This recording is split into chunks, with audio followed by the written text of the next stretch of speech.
Hello, and welcome to another new episode of Emotional Eating Unwrapped. I'm your host, Alana Kessler, and I'm recording earlier in the morning than I usually record. And I feel like I still have my morning voice on. So maybe it's just a me thing, but if it sounds a little different today, that's why, because my morning voice is is on right now. But I'm excited to dive into today's topic because it's one that I have taken on in my life later.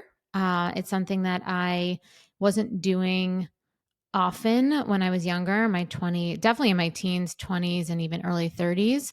We're going to talk about asking for help, making requests, and all the context that comes with that.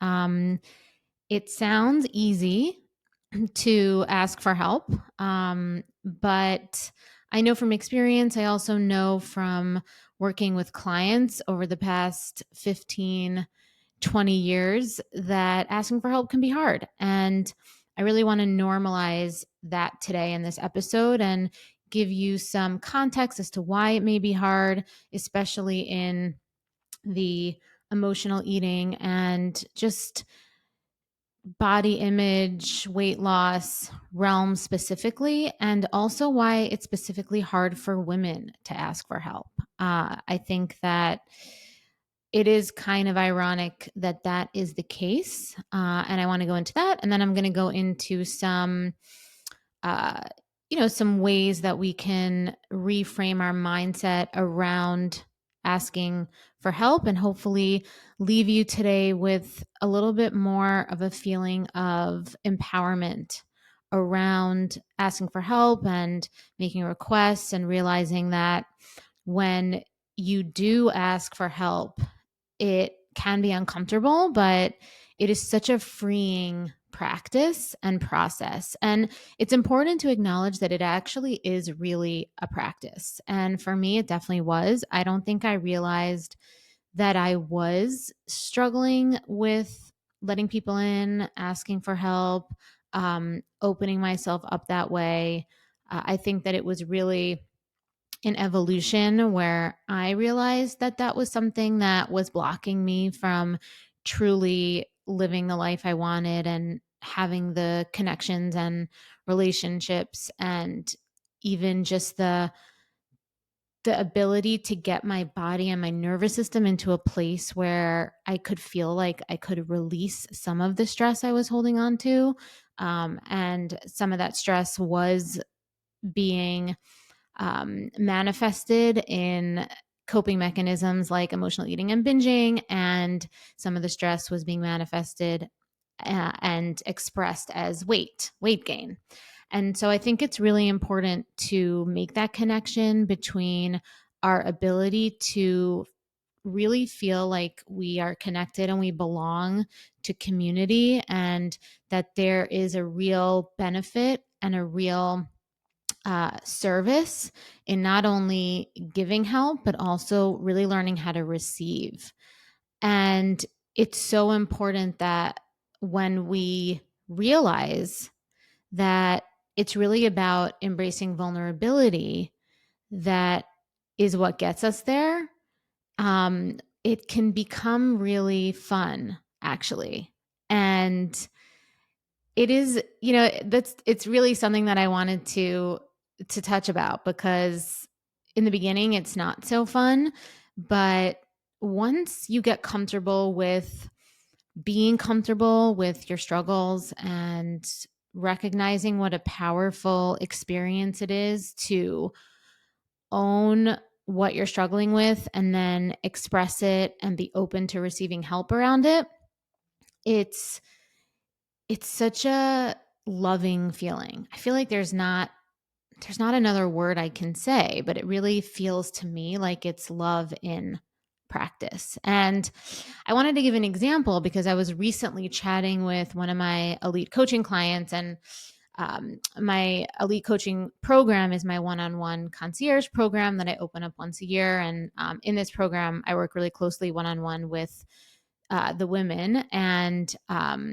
we have in one of our one-on-one coaching calls, she made the connection she made a connection around this with, that she has a struggle unrelated to food that was impacting her relationship to food. So she made the connection that the inner dialogue that she has in her head about her interactions with other people and, the overanalyzing and the lack of trust that she has in herself around creating true meaningful connections. Like she doesn't know if she has the skills to really create like to really create presence, and she doesn't really feel like she's present with people in her connections. Like she's always in her head thinking like, oh, am I saying the right thing, am I doing the right thing? And she made the connection in one of our calls that that's a huge trigger for her emotional eating. She feels that constant hypervigilance is a major trigger. And it was really, when I was listening to her talk, the insight was so important because it was really almost like watching somebody accept themselves and something that maybe they're not yet skilled at. And when she realized that it's a skill to create meaningful connections and that she just needs to learn the right actions to create these skills, because it is a skill, it's not something that everybody just understands how to do. Otherwise, people wouldn't be in, you know, relational dynamics that are not unsupportive or that are triggering. It just wouldn't happen. And I know for myself, I really resonated with her because I had very similar experiences in my relational dynamics before I healed that part of it, where I also struggled with overanalyzing, hypervigilance, just feeling like my relationships and the connections I had with people just weren't at the place that I felt like I had hoped they would be. And I didn't understand why I kept repeating this pattern over and over again. And then I figured out I figured out the little shift. I figured out, the skills that I needed to do, but it was a humbling experience for me to be like, wow, I'm like lacking in this knowledge. But it also was really freeing to know that all I needed to do was learn the knowledge.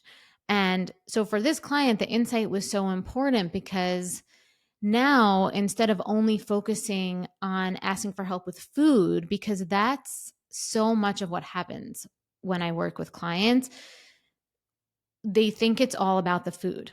And it's so not all about the food. Like, of course, I'm going to help her with food. I mean, clearly, we don't gain weight and binge eat, and it has nothing to do with our food habits or eating habits. But a lot of our food choices and eating habits are influenced by how our nervous system and how we feel in our emotional, in our emotional world.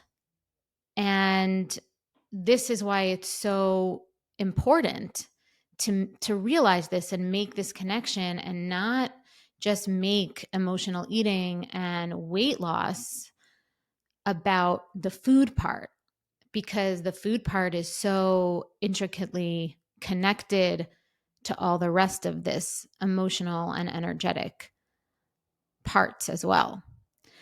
And when we were in this conversation with my client, she literally had this emotional release because she finally felt seen, and asking for support around this vulnerable issue was almost like such a relief to finally not be holding this heaviness all by herself. And when we get into the habit of seeing struggles that we may have shoved under the rug because we thought they were too weird or crazy or unfixable to say out loud, when we start to see these as opportunities for healing, especially when we air them out and get support, like I said, that's when we can truly fly. Like that's when the healing accelerates. It's like we think it's about unlocking some magical meal plan or whatever. But really, it's when we do this that the sky becomes the limit for reaching goals and creating the life of your dreams. And like I said in the opening, the thing is that asking for help definitely is not as easy as it sounds. And the skill that it often requires from many women and many people in general, but this, I work with women, so I'm going to just speak to women. The skill that it requires is the skill of receptivity. And in this day and age, it is difficult, right? In this day and age, it is a difficult thing to receive, to be receptive, to soften.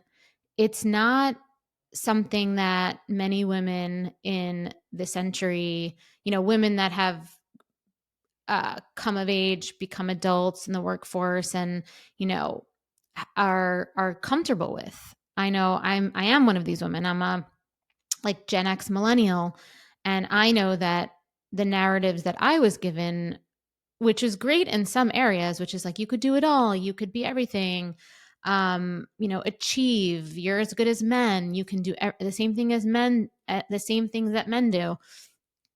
And these are all really great messages of our ability and capability and ability to achieve.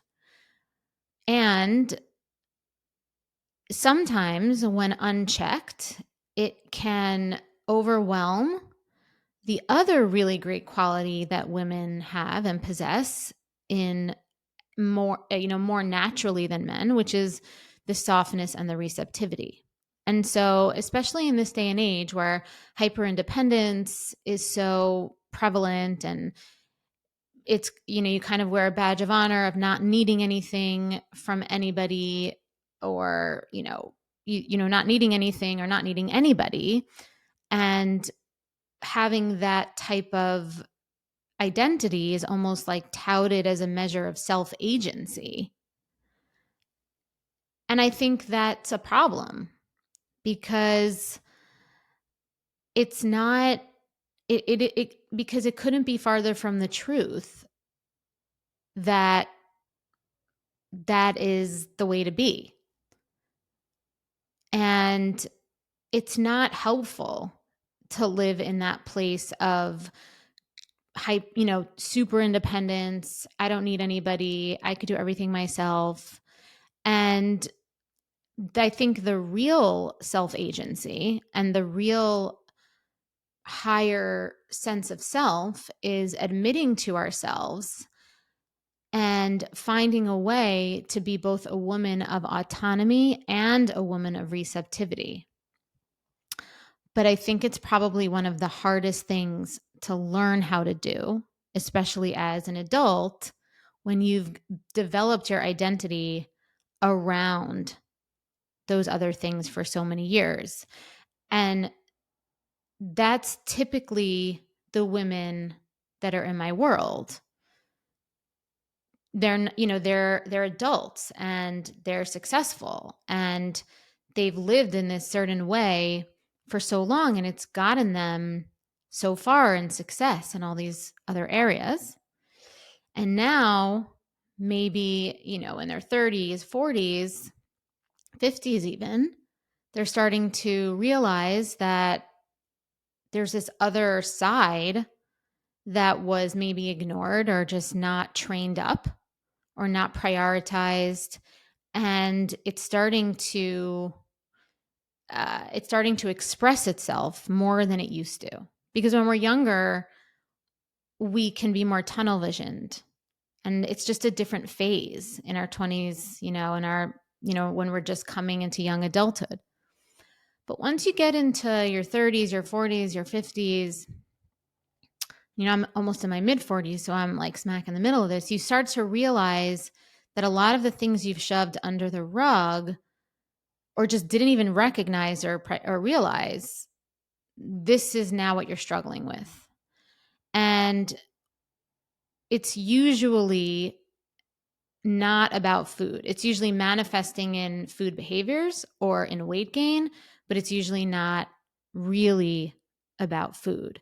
And I think that once you learn how to ask for help, like I said earlier, life becomes so much easier, so much more full, and so much more fun. But my sense is that one of the reasons why, and this is more than a sense, it was something that I struggled with, and definitely I hear from my clients and students that they struggle with, is that one of the fears around asking for help is that we're going to be viewed as helpless. But it's so important that we reframe that receiving help is not to be confused at all with helplessness. Because fearing that making a request for support will insinuate helplessness or failure is one of the most dominant reasons why women avoid asking for help. Especially women who are so successful and capable in other areas of their lives. Fearing that asking for help is going to just kind of make them pathetic or helpless, just going straight there, is one of the reasons why they don't do it. But a whole person, an evolved, higher self person, is comfortable being both capable and receptive to being helped. So that's the measure of real self-actualization, self-agency, is when you can pull the lever on both of those things. You can be capable and you feel completely 100% worthy in that, and you can be receptive and you feel 100% worthy in that. You can be receptive to be helped and feel 100% worthy in that. And recognizing that learning to ask for help and receive help is actually a service and is a significant pathway to the connection that we so much want to feel. And sometimes, even more than doing something for someone who didn't ask for help, or just simply taking control of a situation and doing it all, sometimes, if you think about it, how good does it feel when someone shares something vulnerable with you and asks you for your help, and then you can help them? So different than just like out of the goodness of your heart doing something, right? Being capable and doing something and getting it done. But it's so different when somebody actually like reaches into the depth of their soul and you know that they're struggling and it's like such a vulnerable thing, and then they ask you for your help and then you get to provide that for them. That's such an amazing thing. So remember, doing something good for someone isn't just about doing something for them.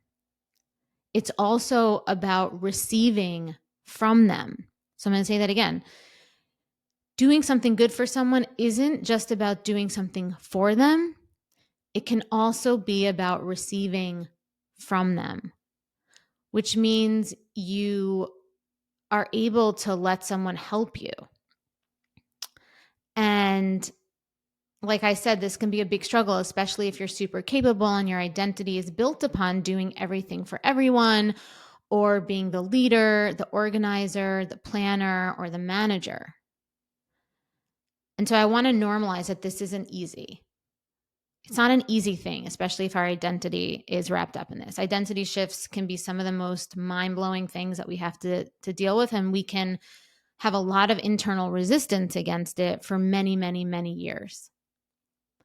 So a really good way to start training your nervous system around the empowering skill, because I want you to really understand that asking for help is an empowering skill,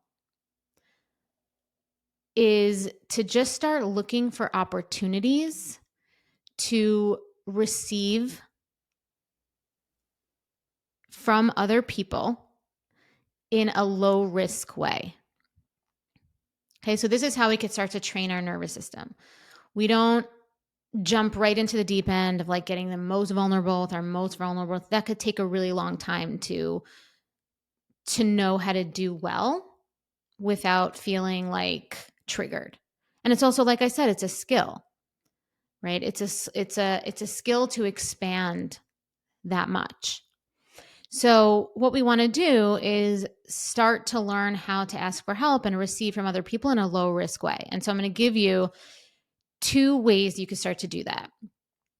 One of the ways that you start to do that is appreciation. So you appreciate them for doing something nice, and it can literally be anything, right? They can, you know, they can bring you a tea out of nowhere. They can, um, a stranger opens the door for you, right? Start becoming attuned to these small little things that strangers do for you, or that people that are not so close to you do for you, because that skill can start to soften you around that ideology that you have to be so hard in life and you have to take on everything by yourself. You could start to recognize that you have this natural softness and connection and a vulnerability with people, but you have to source it. So you can source it by just appreciating people for doing little things for you without you asking them to. And you could receive compliments without qualifying it, right? So if someone says, "You look pretty," thank you. Thank you so much. That feels so good to hear. Instead of like, "Thank you. Oh, I know. I feel so," something negative, right? Don't qualify. Okay. So those are the 2 ways you could start to train your nervous system to soften and become strong in that receptivity muscle. And doing this will take you out of that mindset that you are always in charge or you always have to provide something for someone. And it will put you into, like I said, that more softer and that more connected energy. And this softer energy over time will help you open up to your own self. So you'll start to be able to be with and be willing to get to the root of your own struggles. And then the next step, once you get comfortable with you, is you'll be more willing to ask for support around healing them. Because what happens when we don't air out what we struggle with is that we end up feeling ashamed. And as you know, shame is a huge trigger for emotional eating, for binging. And so when we cut ourselves off from ourselves and our ability to be in touch with our needs and our values, and when we do that, when we're not in touch with ourselves, we can become very defensive and we could push people away.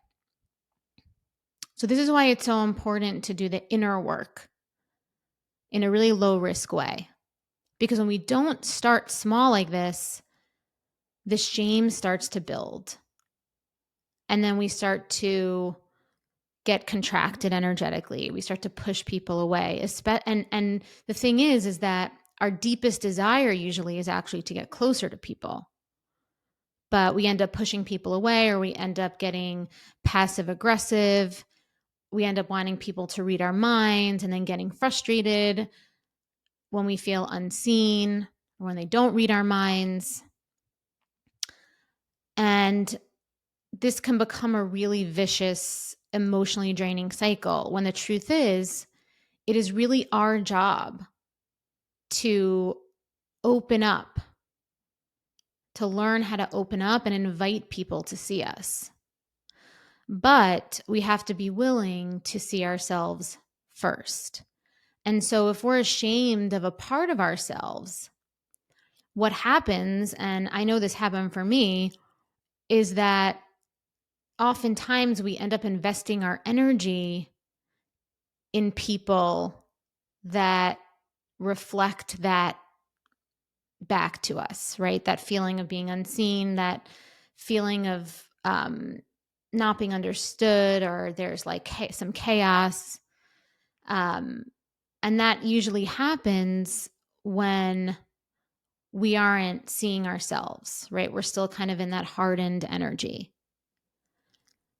And what's hard here is that without the willingness to take responsibility for our part, what we do is we end up blaming everything around us, people around us, and we fall back into the emotional eating coping mechanisms, and we end up hiding behind weight gain, and we get jaded and lose faith and connection altogether, and we feel like nothing's ever going to work for us. I'm never going to find anybody. I'm going to, it's, we kind of become really, really jaded, and we say, forget it, this is just how it is, and this is how it's going to be. But this isn't the solution.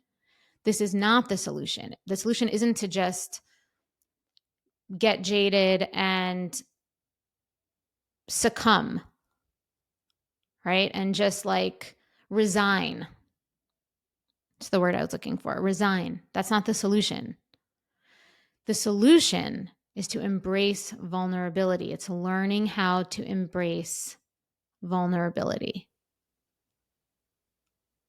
Okay. And when we embrace vulnerability, when we embrace our struggles, when we're willing to be with what's difficult for us, and when we start to realize that our ability to express and communicate that in a way that invites people to help us and collaborate with us to get these needs met, this is where the magic happens in so many different areas of life. So I really want you to take away from this episode today that asking for help, connecting to whatever you struggle with, realizing that when you feel that edginess or that urgency to eat, sometimes that could be a sign that there is a vulnerable part of you that's looking to feel seen, and to really start to explore that. And if it's a struggle, to really ask for help around that. I do that a lot for my clients in my programs as well, whether it's one-on-one or in some of the group coaching calls. And we can really get to that place where that part of you feels seen. So on that note, thank you so much for joining me today. And if today's episode resonated with you, please join me again next week for another one where we talk about emotional eating and where you can fall in love with eating and start losing weight and keeping it off with sustainable strategies and lasting change. If you found this episode insightful, please subscribe, leave a review, and share it for those who may benefit from this empowering message. I also have lots of free resources on my website to support you on your journey to loving food and losing weight for life. Just go to www.bewellbyak.com. And until next time, I'm Alana, and thank you for listening to Emotional Eating Unwrapped.